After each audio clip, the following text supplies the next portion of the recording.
Pulivendula ZPTC పరిస్థితులు ఇలా ఉంటే నేనేం తక్కువ తినానంటూ మరో మంత్రి రాంప్రసాద్ రెడ్డి తన నియోజకవర్గంతో సంబంధం లేదు, తన పరిధిలో లేదు, ఒంటిమిట్ట మండలంలోని చిన్న కొత్తపల్లె గ్రామానికి వెళ్ళి అక్కడ బూత్లో ఆయన రౌడీజం.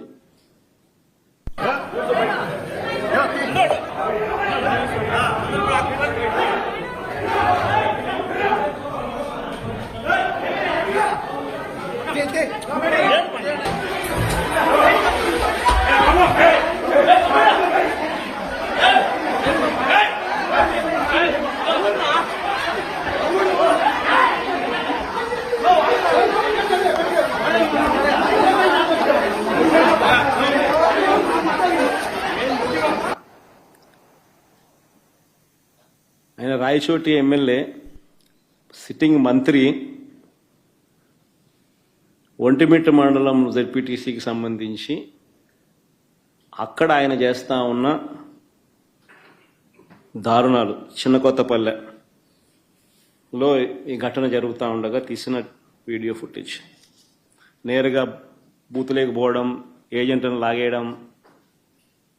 ఇక్కడ ఏజెంట్లను లాగేసినారు, బూతులేకి పోయి ఏజెంట్లను లాగేసి ఏజెంట్ను తంతన్నారు. ఏజెంట్ను తంతా ఉన్న ఫోటో మంత్రి సమక్షంలోనే.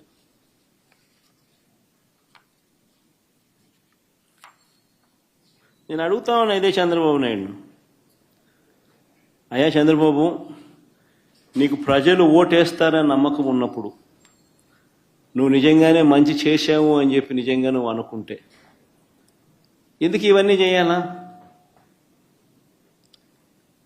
నువ్వు ప్రజలకు మంచి చేయలేదని నీకు తెలుసు కాబట్టి, ప్రజలు నీకు ఓటు వెయ్యరు అని నీకు తెలుసు కాబట్టి, ప్రజాస్వామ్యబద్ధంగా ఎన్నిక జరిగితే నీకు ఓట్లు పడవు అని నీకు తెలుసు కాబట్టి ఈ స్థాయిలో దౌర్జన్యానికి దిగుతూ ఉండవు. 2017లో కూడా మీ అందరికీ గుర్తుండే ఉంటుంది, నంద్యాల బై ఎలక్షన్స్ జరిగినాయి. కరెక్ట్గా 2019 జనరల్ ఎలక్షన్స్కు 1.5 ఇయర్ ముందు, నా పాదయాత్ర స్టార్ట్ కాక మునుపు నంద్యాల బై ఎలక్షన్స్ జరిగినాయి. అప్పుడు కూడా ఇదే మాదిరిగానే నంద్యాల బై ఎలక్షన్స్ కూడా మైక్రో మేనేజ్మెంట్ చేసినారు. చేసి 27,000తో గెలిచినారు. గెలిచి సంకలు గుద్దుకున్నారు.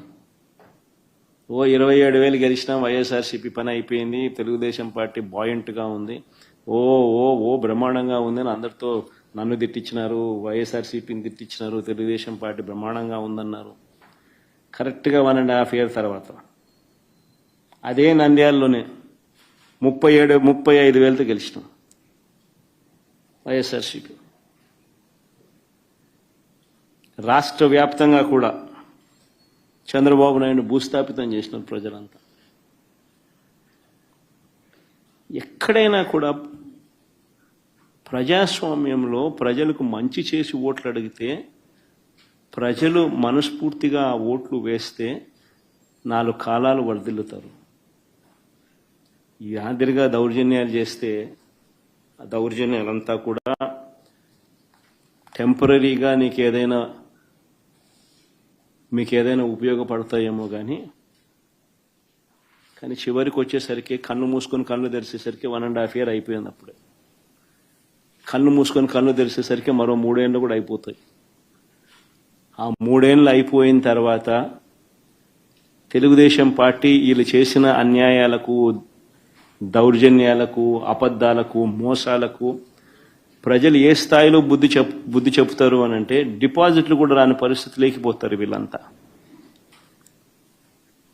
ఇది వాస్తవం. జరగబోయేది కూడా ఇదే.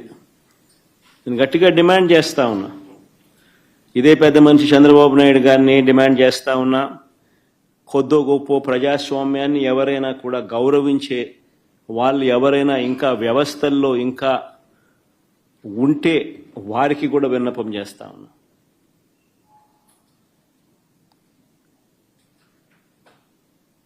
ప్రజాస్వామ్యాన్ని కాపాడుకునే కార్యక్రమం చేయకపోతే, ప్రజాస్వామ్యం ఒక్కసారి చెయ్యి జారిపోతే నక్సలిజం అక్కడి నుంచే పుడుతుంది. ఒక డేంజరస్ సిమ్టమ్కు, డేంజరస్ పరిస్థితులకు మీరు పునాది వేస్తూ ఉన్నారు. ఇప్పటికన్నా కళ్ళు తెరవండి. జరిగిన 2 ఎన్నికలను రద్దు చేయండి. ప్రజాస్వామ్యబద్ధంగా సెంట్రల్ గవర్నమెంట్ ఫోర్సెస్ చేత వాళ్ళ ఆధ్వర్యంలో ఎన్నికలు జరిపించండి. ప్రజలు ఎవరికి ఓటు వేస్తారో ఒక ఛాలెంజ్గా తీసుకోండి.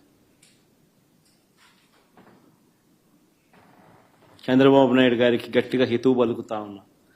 మీరు చేస్తూ ఉన్నది చాలా అంటే చాలా దౌర్భాగ్యమైన పని.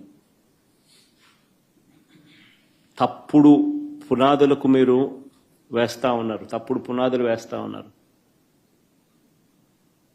ఇది రేపొద్దున వృక్షం అవుతుంది. మీరు చేసే ప్రతి పని మీకు చుట్టుకుంటుంది. మీరు గ్రామాలలో ఈరోజు మీరు తీసుకొచ్చే ఈ కక్షలు, కార్పణ్యాలు, ఈ మాదిరిగా చేయడాలు, దుర్మార్గాలు, ఇవన్నీ కూడా రేపొద్దున మీకు చుట్టుకుంటాయి.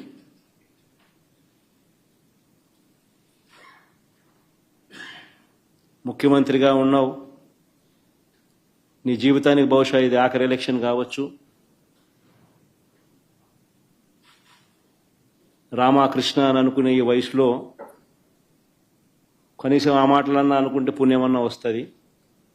ఈ మాదిరిగా చేస్తే నరకానికే పోతావు.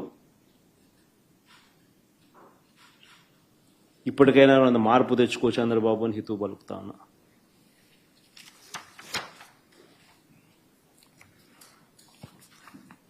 సార్, ఇప్పుడు ఈ ఎలక్షన్స్ రద్దు చేయాలని మీరు డిమాండ్ చేస్తూ ఉన్నారు సార్. ఒకవేళ రాష్ట్ర ప్రభుత్వం కానీ లేదంటే ఎన్నికల కమిషన్ కానీ ఈ విషయంలో చర్యలు తీసుకోకపోతే మీ నెక్స్ట్ కార్యాచరణ ఏ విధంగా ఉండబోతుంది? ఈ అంశంలో ముందు ఎట్లా ఫైట్ చేయబోతా ఉన్నారు సార్?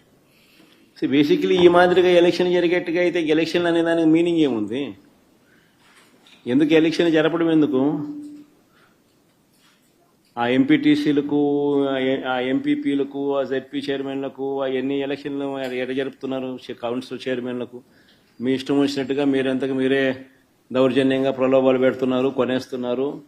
ఎలక్షన్లకు మీకు సంఖ్యాబలం లేకపోయినా కానీ మీరు మీ అధికార దుర్వినియోగం చేస్తూ మీరు లాగేసుకుంటున్నారు. అక్కడి నుంచే మొదలుపెట్టిన సాంప్రదాయం చివరికి ఓటర్ల దాకా కూడా తీసుకొని పోతా ఉన్నారు. ఇప్పుడు